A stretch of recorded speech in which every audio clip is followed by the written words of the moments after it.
Thank you all for joining us this evening. We'll get started promptly at 6:30 p.m.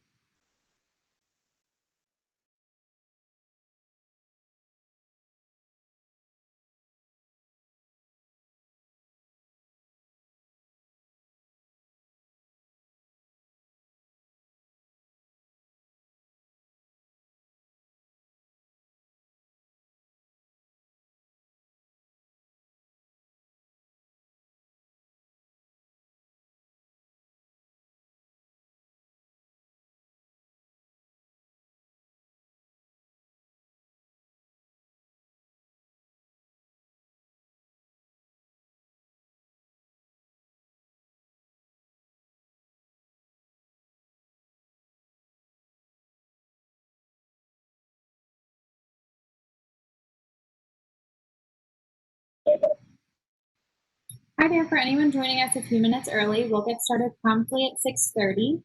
I also want to just share a reminder that folks are able to submit questions in the chat box next to the live stream. Thank you.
And with that, it's 6:30 p.m., so let's go ahead and get started.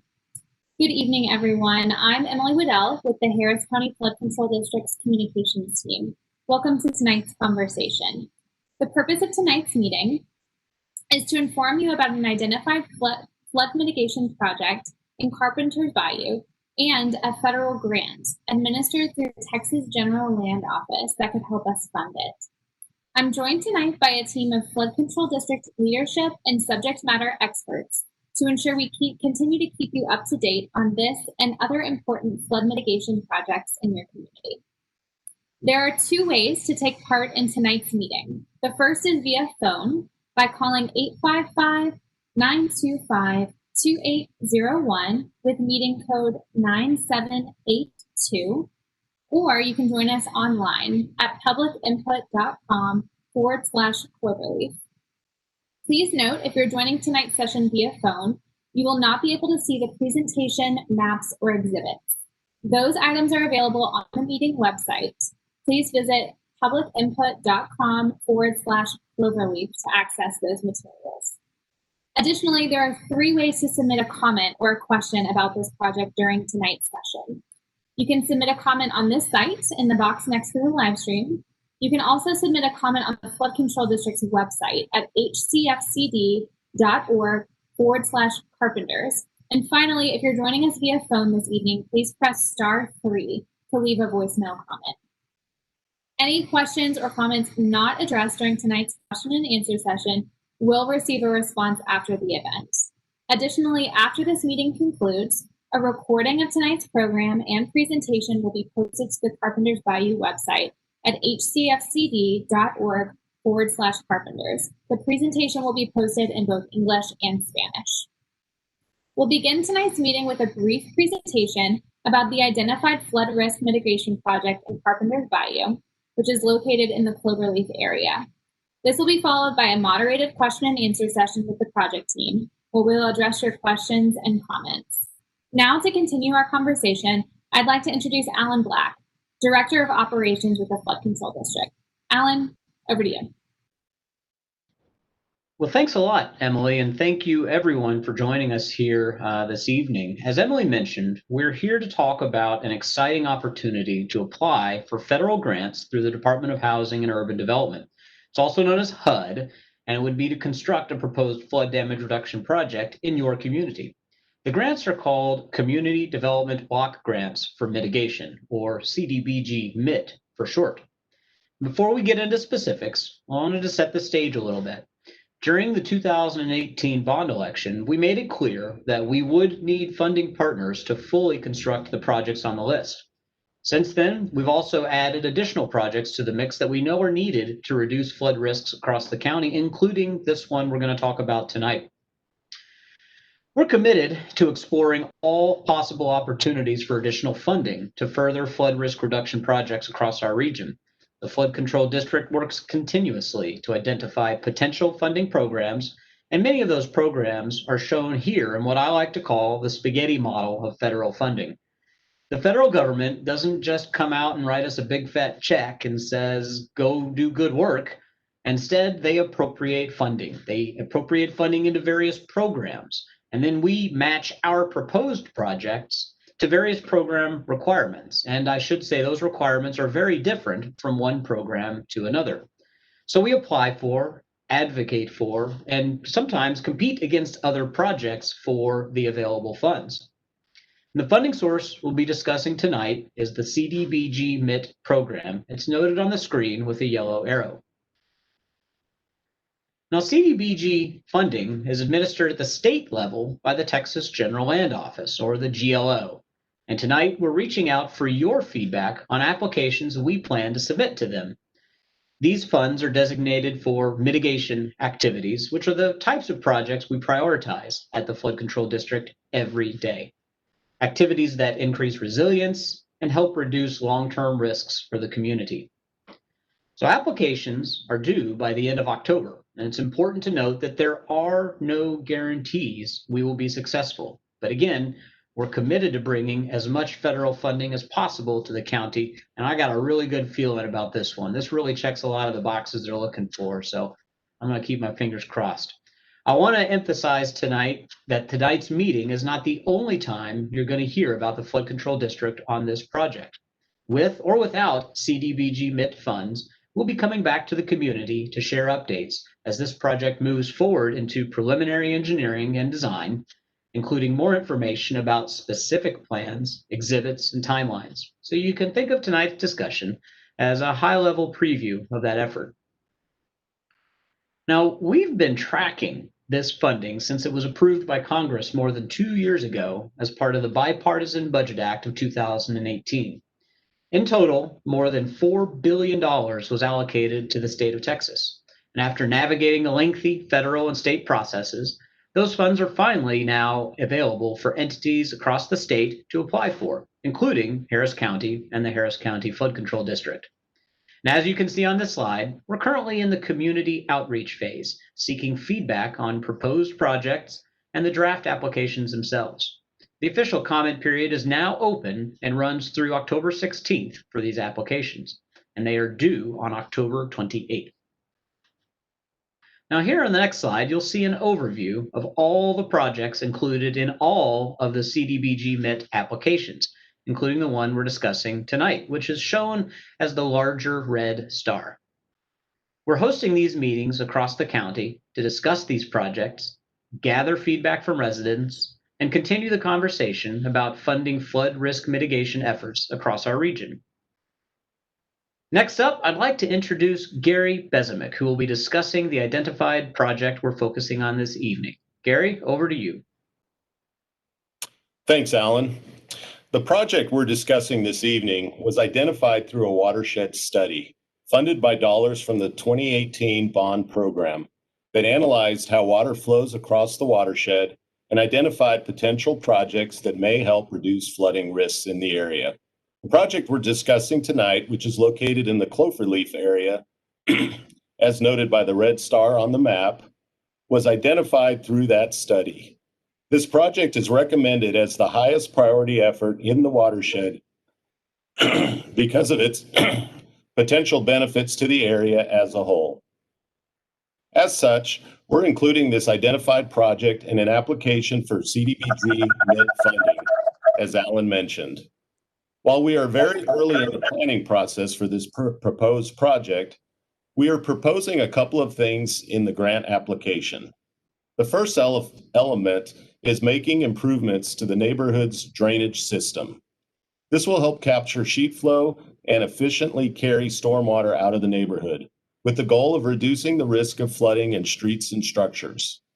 The second element is stormwater detention, which will in essence hold the excess stormwater after it moves out of the neighborhood. After the storm event concludes or the channel recedes, the basin will safely drain into the bayou. The specifics around these two items are still being determined, but we know a combination of the two will be necessary in this area. Preliminary analysis shows this could lead to a reduction in flood risk for more than 100 structures. I do want to pause for a moment to discuss how we may collaborate with other entities on this effort. The Harris County Flood Control District works with other agencies and shares jurisdiction over flooding issues in Harris County. This slide illustrates that shared jurisdiction. Inside the neighborhoods, as shown on the left side of this illustration, storm sewers and roadside ditches are generally the responsibility of the underlying municipality and Harris County engineering in unincorporated parts of the county. The larger bayous and channels that take the collected stormwater and move it through our drainage system to Galveston Bay are the responsibility of the Flood Control District. This is shown on the right side of the illustration. In the middle is a stormwater detention basin, which we discussed as a proposed element of this project. Often we partner with Harris County precincts, utility districts, and others to add recreational amenities such as trails to these basins and along our channels. For this effort, I want to emphasize that we'll be working closely with the Harris County Engineering Department on the drainage improvements, road maintenance, and other elements of the overall project. Even if we are successful in obtaining grant funding for the project, there are still several more steps we need to complete. The life cycle of an individual project starts with a feasibility study. That's the phase we're currently in. Once we secure funding, the project will move into preliminary engineering design, where the project will be more fully developed, and any environmental clearance must be obtained. We then acquire any needed right-of-way and relocate utility lines if needed. The final three stages are design, construction, and operation and maintenance. We estimate it would take 5 years to move through the pre-construction steps. As mentioned, we'll be collaborating with the Harris County Engineering Department along the way. If we do not receive grant funding for this project, then the timing of the project is uncertain and the life cycle is extended. And this illustrates the importance and urgency of this grant opportunity. We estimate that the project I just described will cost about $14.5 million. As part of our grant application, we are requesting $10 million in funding from the federal government to help us construct this project. The remaining $4.5 million will come from local funding sources. If we are not successful in obtaining this grant funding, we will continue to aggressively pursue other funding sources to move this project forward. And with that, I'll turn this back over to you, Emily. Thanks so much, Gary. So this is our time to remind you that we'd love to hear from you on this and on other efforts that are rolling out across the county. Alan mentioned earlier that we are in an active comment period on these applications, but before we get to that, I want to just let everyone know that you're able to visit the Flood Control District's website at hcfcd.org/carpenters to learn more about this effort, ask questions, sign up for our mailing list, and just generally get more information about the Flood Control District.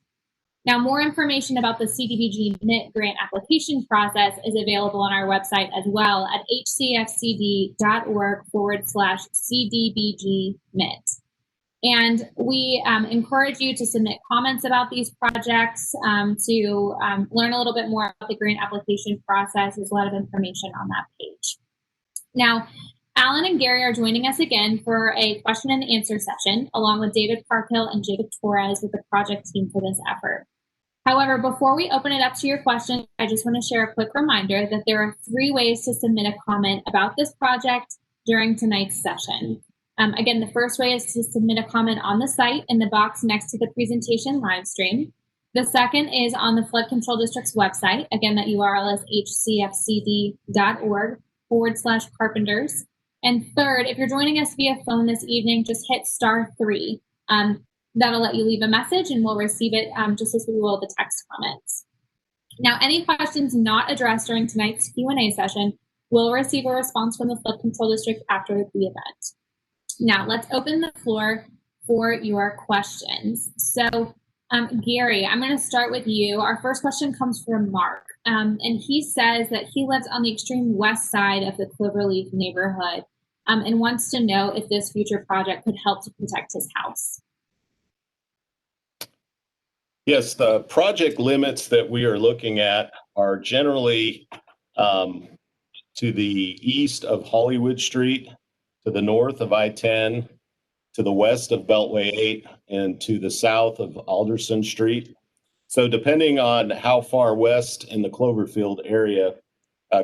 area you are, this particular project may not be benefiting you. But there are other projects being considered in the area that will be discussed at some future public meetings. Wonderful. Thanks so much, Gary. And I'm actually going to stick with you for our next question, which is from Sharon. And she just wants to know when the feasibility study may be complete.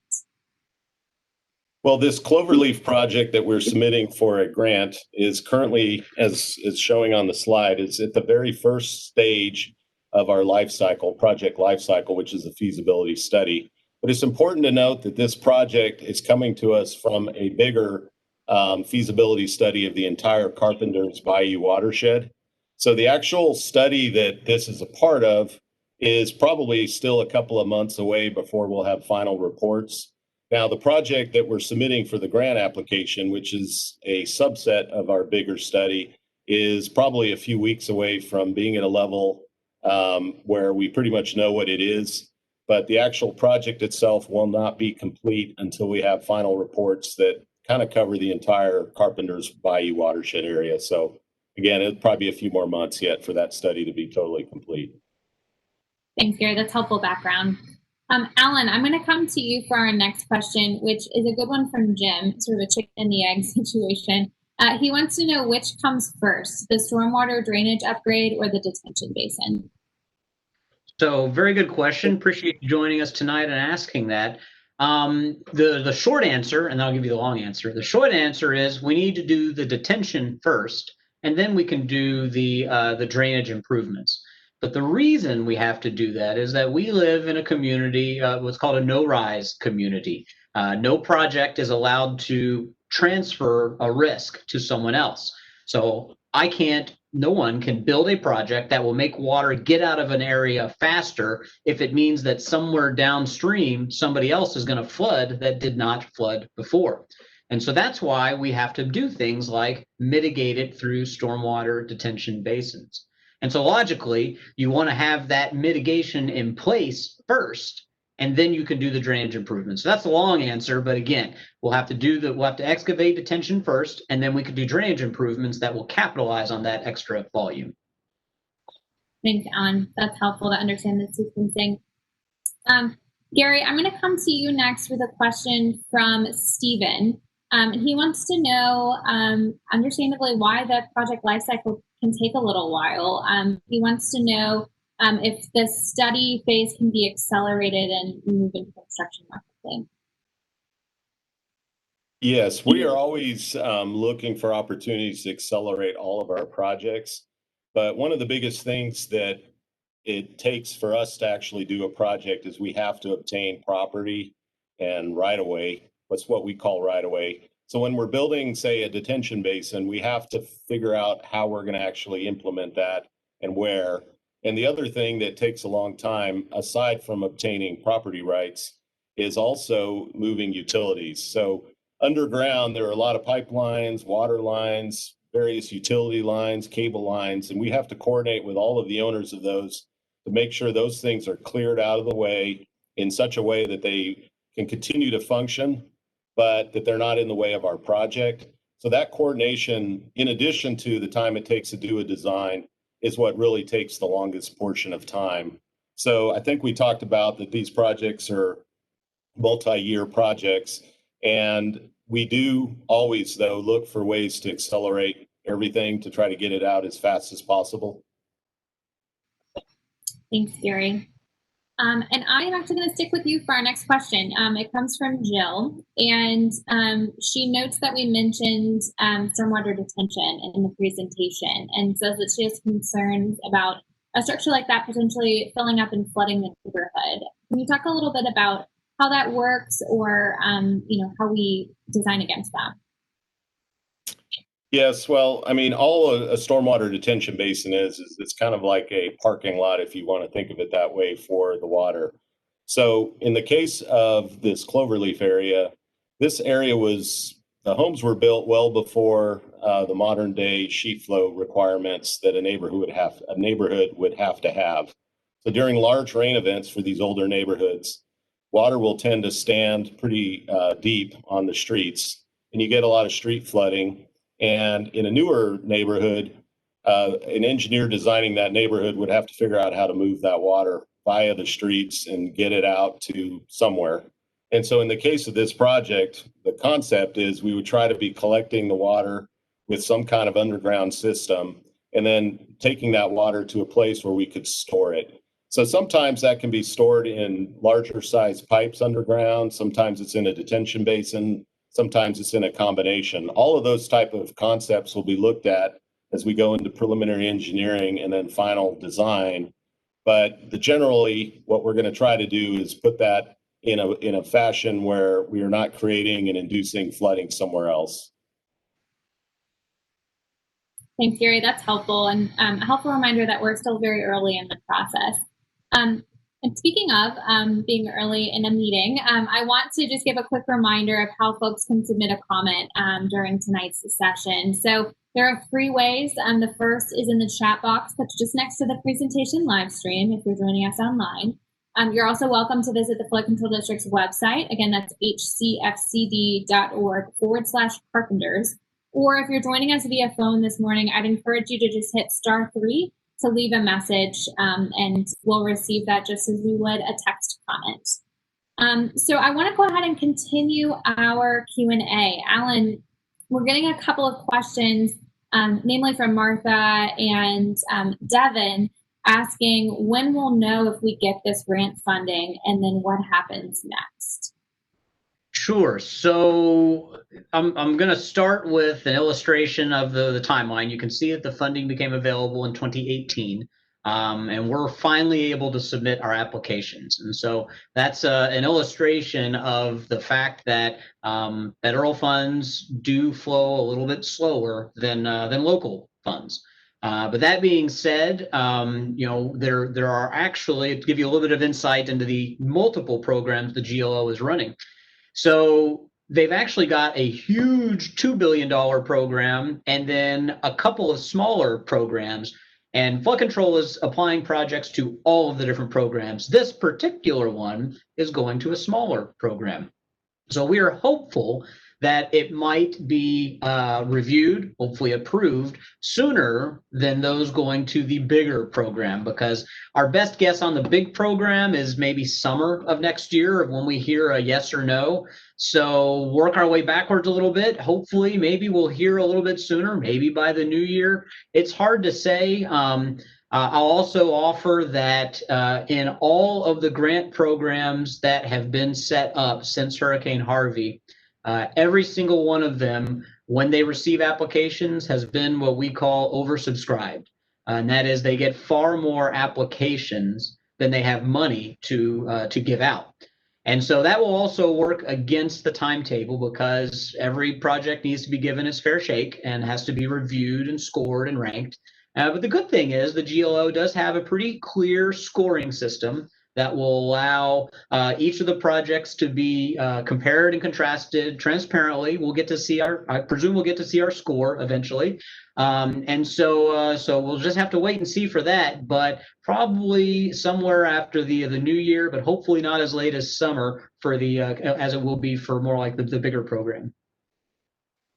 Thanks, Alan. And I'm going to stick with you for the next one, which is also about the grant application process, and it's from Jeremy.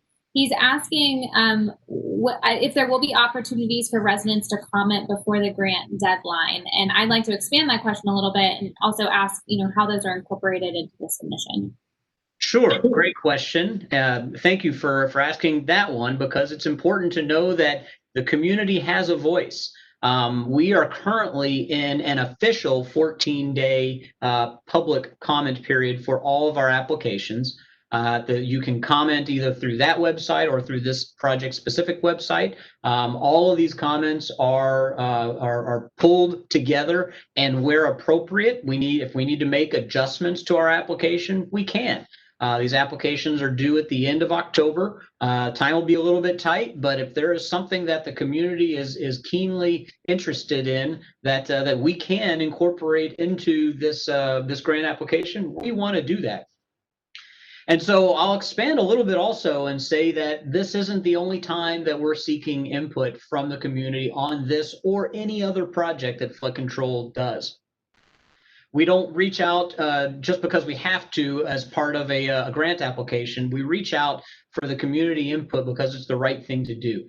It's the right thing to do to seek the community input to get their buy-in. We want there to be partners with us on building these projects that will work with us so we can together get floodwaters out of people's homes. So every step along the way, we do reach out to the community to describe and yet a little more detail each time. As we take each one of those steps that Gary talked about in the project life cycle, we learn a little bit more about the project, about the difficulties, about the opportunities that we have.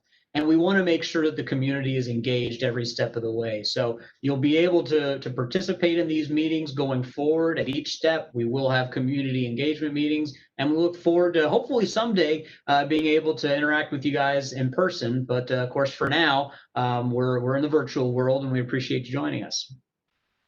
Thanks, Alan. That's helpful. And I'm also going to use that opportunity to just emphasize how folks can submit comments and learn a little bit more about this process. So you can get more information on the Flood Control District's website. Again, that URL is hcfcd.org/carpenters. And then if you want to learn a little bit more about the CDBG-MIT process overall and our specific applications, you can visit hcfcd.org/CDBG-MIT. And our draft applications are posted there. You're also able to submit comments through that website, and it also links out to other applications that the county is submitting as well. All right, so let me go over to David now. So David, we had a question come in from Ellen, and she says, I love the idea of less flooding in the North Shore area. When could we start seeing trucks working on this project? I think Gary answered that. Probably the earliest is 5 years away, but as Gary said, we'll do everything we can to accelerate that schedule. Thanks, David. Yeah. And Alan, I think you wanted to add on. Yeah, let me add to that, because part of our challenge when we're communicating with the public is to make sure that we try and give you realistic timetables. And so when we say 5 years, we're trying to set your expectations to where you realize what it could be. But at the same time, every one of these, the folks on the call with me know that I'm going to be the one that says, how can we do it faster? How can we do it as soon as possible? And so depending on whether or not we have funds from the federal government has a big bearing on the timetable, because there are some things that we simply are not allowed to do without doing them in a particular order when there are federal funds involved. When it's just local funds, then we can often do a little bit here, do a little bit there, and make it all work together to where we come out a little bit sooner. But unfortunately, the federal government has a pretty strict rules on what you can do when, and so that kind of slows us down a little bit. But I'm hopeful that as we get further into these federally funded projects, and hopefully we're awarded several of them, that we'll be able to find opportunities to accelerate that. So 5 years sounds like a long ways off, but I sure hope we can get it done sooner. Thanks, Alan. And Alan, I'm going to stick with you for our next one. So we had a question about how drainage patterns in Greens Bayou could affect any potential improvements in this Cloverleaf area. Could you speak to that?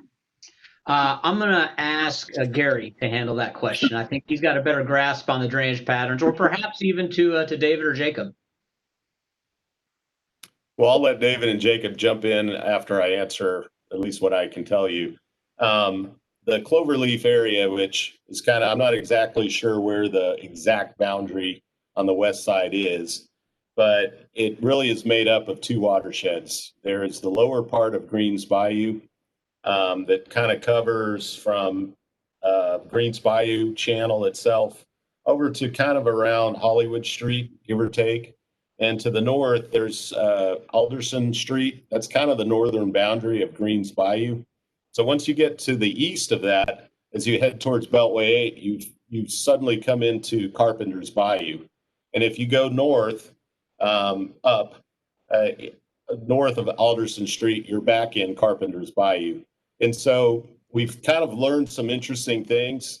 And we have two different studies going on right now that are in this Cloverleaf area. We are studying the entirety of Carpenters Bayou, trying to figure out what we can do and what it would take to improve the drainage systems out in that area. But we're also recognizing that there are portions of Carpenters where when you get a larger rain event, which y'all have had here recently, that water can overshoot the channels, spill out, and then kind of follow topography. So we've identified some overflow areas where water is draining from Carpenters into lower Greens. If you're on the street level, all you're seeing is just water moving down the street. But to us, it's changing watersheds. And that's where kind of our understanding of the Greens Bayou and how it affects.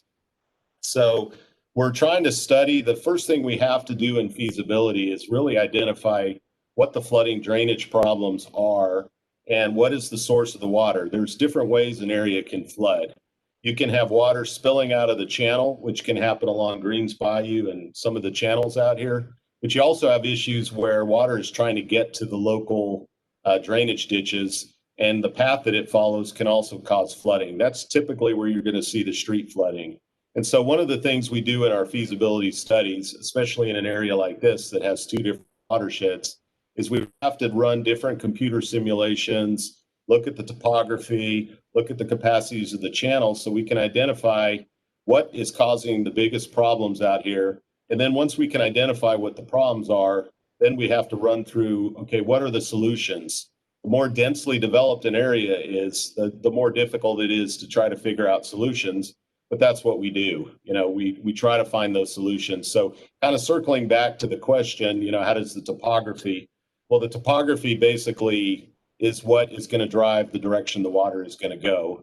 And if there's no way for the water to get from point A, which is streets and your yards, to the bayous, then we have issues. But if the bayous themselves can't handle the water, then you have other issues. And so as part of this feasibility side, that's where we identify a project. And as Alan pointed out, we identify a series of projects and then we go out and we look for funding. And in the case of this particular project that we're here to talk about in the Cloverleaf area, we've identified a project that we think is going to benefit a lot of homes in the area. We've identified a funding source and we're working to put the two together to put an application so that hopefully we can turn this feasibility concept into a project on the ground as soon as we can. So I'll pass along if somebody else wants to comment on that. Any other additions from the team? Okay. Yeah, go ahead, Jacob. Oh, I was just going to say that was perfect explanation there, Gary. The only thing I wanted to add is that we are looking at sort of a suite of options. You can kind of see where Cloverleaf is in the red star that, you know, we sit just north of I-10 and west of Beltway 8. So, you know, technically that portion of Cloverleaf is in Carpenters Bayou watershed, but in some portions of it, it's a bit of a hurdle to try to, you know, get through Beltway 8. So the lower Greens Bayou study has sort of opened up some new options for us to try to look for maybe a shortcut way of working with nature with this so-called overflow that might let us tie into that system down there. So we've been in coordination with those teams as well as with flood control. to try to come up with a host of different options for us so that we can kind of make sure we've given it a holistic outlook before proposing, what we believe to be, our hard recommendation. Thanks, Jacob. That's really helpful. Okay, Alan, I'm going to come back to you. Speaking of trying to get to the final proposed approach. So Carla Martin asked if this project will involve a large detention basin, and if so, if there will be acquisitions involved. And she was looking for clarity on where this might be. I know we're a little early from that, but can you speak to that process? Sure. So I'll answer them in reverse order. Exactly where will this be? We're not 100% sure yet. We have some ideas, but that's also why we go through the feasibility and the preliminary analysis, is to make sure that wherever we do ultimately identify a need and the ability and the feasibility for a detention basin, that we've vetted it out the right way, we made sure it's the right decision, and we've communicated with the public about that. Going backwards again, the other question, will eminent domain be used? That is the process that we use for acquiring right-of-way. Sometimes property owners work with us, and sometimes property owners want to follow the state process that's been laid out to protect property rights, to protect property owners and their rights. And so sometimes it is required to go through eminent domain. And then at the very beginning, your first question, will this project be a large detention pond? Yes, there will need to be a stormwater detention basin. So again, we don't know exactly where that basin will be. We've got some ideas, but we want to make sure that we've vetted them out, compared alternatives to make sure that we've made the right decision before coming to the public, presenting our recommendations, and seeking public comment on that. Thanks, Alan. I'm going to stick with you. So we have a question coming in from Mr. Jones, who wants to know if we don't receive the funding through this program, are there other ways to get this project funded? There are other ways, and it all depends on where we're at the time that we find out whether or not we do or do not have a grant. There are partnership opportunities with agencies and other entities, such as with Harris County. And I'll pause for a minute. You may not realize that Harris County and Harris County Flood Control District are two separate agencies, but we obviously work very closely with each other because we have the same board of directors in Harris County Commissioners Court. So we work very closely with them, and there are opportunities for partnerships with the county to progress this. There are also other opportunities as we move forward and identify what the plan should be or could be for the entire Carpenters Bayou watershed. And that's the bigger picture that Gary and David and Jacob were talking about, was identifying what needs to be done for the entire watershed. And then that again allows us to try and match things up, match projects, match phases of projects up to the right funding partners. So the slide that's up here again is that spaghetti model of federal funding. And since we're talking today about CDBG mitigation, you should know that there are also other opportunities. FEMA has a whole host of programs. Some of them are on annual appropriations. There's a new program called the FEMA BRIC program, and that BRIC, B-R-I-C, stands for Building Resilience in Communities. And so should this particular application to HUD and the GLO be unsuccessful, well, there may be opportunities through the FEMA BRIC program. This year alone, they've been appropriated more than $500 million nationwide. And so we'll be keeping our eyes on that application window and see if things turn out with this particular one. But as I said, I really am excited about the prospects for this particular application, because it really seems to fit with a lot of what the GLO is looking for. So other opportunities, but we're also going to try and keep focused to make sure that we give this one our best to see if we can't bring this one home. Thanks, Alan. All right. Gary, so we have a question coming in from Stella, who says that her street flooded during the last big storm. She doesn't know which street it is, but she's wondering if this project could help keep her house from flooding and also help keep the streets clear of water. Well, to answer that, we would really need to know exactly where the house is. But the goal of this project on a more regional, within the area that we're studying and we're trying to implement this project, the goal would be that during large rain events, that the amount of water standing on the roads that potentially is at an elevation that could get into homes would be significantly reduced. There could be some low-lying areas that somebody's house is in that this project may not be able to totally eliminate the threat of that house flooding.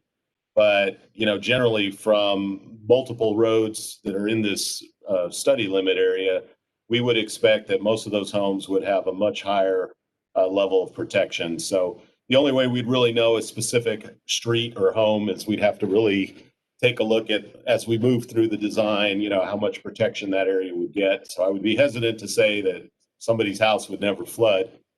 We still live in Houston, and every time I think the rain can't get worse, there's some storm event comes behind it, and it does get worse. So, but we are trying to reduce at the 100-year level the amount of street flooding, and that in turn would provide quite a bit of benefit for the area. I'm going to jump in here real quick. I always like to say that the state legislature did a great job forming us in 1937, but not so great in naming us. It would have been better if they called us the Harris County Flood Damage Reduction District, because the message behind that is we live in Harris County. Everyone is susceptible to flooding. And flood control never states as a goal the idea of trying to completely eliminate flooding, because we simply cannot do that. What we can do is reduce the risk. And in many cases, we can reduce the risk significantly to where hopefully you don't see flooding again, but we never want to promise that we're going to be able to completely stop flooding in any area, because then along comes an event like Harvey and changes everybody's perspective of what it means to see that kind of rainfall. So just wanted to throw that out there, that, and that's also a very good example of why everyone in Harris County should have flood insurance. There's a 30-day wait period, but anybody can sign up for it. So please get your flood insurance, because if you live in Harris County, you are susceptible to flooding. Thanks, Alan. And that's a great reminder. I was just going to add that, so I'm glad you threw that in there. Okay, so Alan, I'm actually going to come back to you for our next question from Stephanie. She says, if this project goes forward, it sounds like we may be better off. Is there anything I can do to help with the process? So it starts with community input, like these meetings. It's letting us know that the public, the local community, supports the idea of us moving forward with this project. It's letting your elected officials know. We've talked about a number of different political jurisdictions here tonight. The project is in unincorporated Harris County in Precinct 2, Harris County Precinct 2. But the funding is being managed by the Texas General Land Office, and that's an agency of the state of Texas. There are elected officials. You have a state representative in that area, and the money came from Congress. That's your United States congressperson. And so letting them know you support these kinds of projects has a way of building that groundswell of support to where hopefully we get to the point where, whether it's through this grant or another funding partner, it's clear that the project is supported by the community, and that often leads to folks stepping up and saying, well, it's time to make sure we get this project built. Great. Thanks, Alan. That's really helpful context. Gary, question for you. So Mr. Stewart is asking if there may be any opportunities for trails on these projects. Yes, generally speaking, our primary in feasibility, what we're trying to do at the feasibility level is identify a project, identify the benefits of the project, and try to find projects that really provide benefit. There are a lot of things we can do, and there's a lot of ways to spend money, then there's no benefit. So in the feasibility side of things, we're really looking at the high level. As the project moves from feasibility into preliminary engineering, Those are where the opportunities for multi-use trails, if we have a big enough detention basin, sometimes they can be designed to be dry so that when basins aren't full of water, there could be ball fields or open space for people to use them. So a lot of those things, at the feasibility side, we can always kind of conceptually look at things, but the Harris County Flood Control District, typically we do not, we design our infrastructure with multi-use in mind, but we're always looking for sponsors such as, in this case, Precinct 2, to see if there are things that they want to try to put and that the community supports. So we're a little bit early in the game to say, exactly what we could have, because until we identify a tract of land or multiple tracts for detention, we don't really know all the details that would facilitate, what the multi-use opportunities would be. But in general, if we ever have any kind of a basin, typically our maintenance berms that allow us to access them will provide by themselves some opportunity for a trail loop, those type of things. And then everything beyond that is just part of the process of us taking it from, we have a concept, we know the concept will work, we have an idea, pretty good idea of what that concept costs. But then as we kind of go through the designs, we start finding all the little details and public input. If there's a need for multi-use as the project moves forward, that's where that kind of communication helps, because it helps us refine the project as we move it to a final design and ultimately into construction. Thanks, Gary. That's a great overview. We are getting some follow-up comments from Stella, letting us know her location. So thank you, Stella, for that. We'll follow up after the meeting with some specifics about your location. Additionally, I'm seeing comments come through from Carla, kind of flagging a specific part of this area that we may want to look at. So Carla, we really appreciate that. And again, we really welcome this type of feedback in these areas. We can either connect you with the appropriate person, or it's something that we may want to just consider as part of our study process. So Carla, really appreciate that flag as well. Alan, I'm going to come back to you one more time just to talk again about timeline and kind of next steps for this effort.